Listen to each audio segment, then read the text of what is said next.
3வது ஆண்டு தொடக்க விழா எங்கள் கட்சி நிகழ்ச்சி. அங்கே போய் ஜனநாயகனை பற்றி பேச வேண்டிய தேவை இல்லை. அங்கே பேசுன்ற அவசியம் இல்லை. ஆனால் அங்கே மாநில அரசை மட்டும்தான் குற்றம் சொல்கிறாரு. ஆமாம், மாநில அரசு தேர்தல் தான் இப்போ நடக்குது, மத்திய அரசு தேர்தல் நடக்கலையே.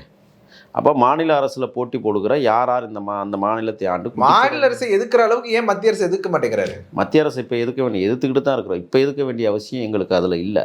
நாங்கள் இப்போ மாநில அரசை விரட்டி ஆகணும், மக்கள் விரோத ஆட்சியை தூக்கி வீசணும், மகளிரை பாதுகாப்பற்ற சூழலை உருவாக்கி இருக்கிற தமிழ்நாட்டு அரசை, குறிப்பாக திருட்டு முன்னேற்ற கழகத்தை இந்த மண்ணில் வேரோடு களைய வேண்டும் என்பதற்காக நாங்கள் களமாடுகிறோம். முதல்ல எங்களுடைய இலக்கை நாங்கள் அடையணும். அந்த இலக்கு இந்த திருட்டு முன்னேற்ற கழகத்தை தெரு தெருவாக ஓட விடுவது தான் எங்களுடைய வேலை. அந்த வேலையை தொடங்கியிருக்கிறோம்.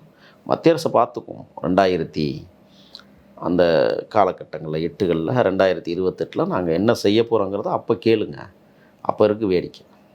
இப்போ நாங்கள் மாநில அரசை கடுமையாக எதிர்ப்பதற்கு காரணம் மக்கள் விரோத அரசு. பத்திரிகையாளர்களை சந்திக்கவே மாட்டேங்கிறார்ன்ற குற்றச்சாட்டு ரொம்ப நாளாகவே இருக்குது. இவர் சந்திப்பாரா மாட்டாரா பத்திரிகையாளர்களை? விலைபோன பத்திரிகைகளை சந்திப்பதற்கு எங்களுக்கு ஆர்வம் இல்லை. NDTVயை மட்டும் நீங்கள் ரகசியமாக கூட்ட வச்சு இன்டர்வியூ பண்ணியிருக்கீங்களா? அது இன்டர்வியூலாம் கிடையாது, ஒரு சந்திப்பு, அவ்வளோதான். அது எங்கள் நேர்காணல்னு யார் உங்களுக்கு சொன்னால்? ஆஃப் த ரெக்கார்ட் தான், அவ்வளோதான். அது ஒரு சந்திப்பு, அந்த நிகழ்ச்சி. அது அங்கே இருக்கிற தொகுப்பாளர்கள் நாங்கள் சந்தித்தோம் பேசணும்னு சொல்லி வெளியில் வந்து பேசிக்கிறாங்க. அது எங்கேயும் ஒளிபரப்பப்படலையே. அப்போ அது எனக்கு அதை பற்றி பேச விருப்பம் இல்லைன்னு அவங்கள சொல்லியிருக்கலாம் இல்லையா? சொல்லவே இல்லை. நண்பர்களாக சந்திச்சிருப்பாங்க. இப்போ உங்களுக்கு என்ன குத்துது நான் கேட்குறேன். எனக்கு குத்துறதெல்லாம் ஒன்றும் இல்லை. பத்திரிகையாளர்களை ஏன் சந்திக்க மாட்டேங்கிறத விலை போன பத்திரிகையாளர்களை சந்திக்க விருப்பம் இல்லை, அவ்வளோதான். அப்போ நாங்களாம் விலை போனவர்கள் நீங்கள் சொல்ல வரீங்களா? ஆமாம். ஏன் விலை போனவர்கள் நாங்கள்லாம்? நான் உள்ளே போய் பார்த்தா தானே தெரியும் என்னன்னு. நீங்கள் கேள்வி கேட்டால் நாங்கள் விலை போனவர்களாயிருவோமா? இன்றைக்கி தமிழ்நாட்டில் தான் நாங்கள் நடந்துகிட்டு இருக்கு. பத்திரிகைகள் தர்மம் சரியாக நடக்குதா? பத்திரிகை தர்மம் சரியாக நடந்துச்சுன்னு சொன்னால் எல்லா பிரச்சனைகளையும், வேங்க வயல் பிரச்சனையை கூட முன்னின்று கொண்டாந்து நிறுத்தணும். தங்கை ஸ்ரீமதியுடைய மரண வழக்க நியாயத்தின் பக்கம் நின்றுக்கணும். யார் நின்னா? எந்த ஊடகங்கள் நின்னது சொல்லுங்கள் பார்ப்போம்.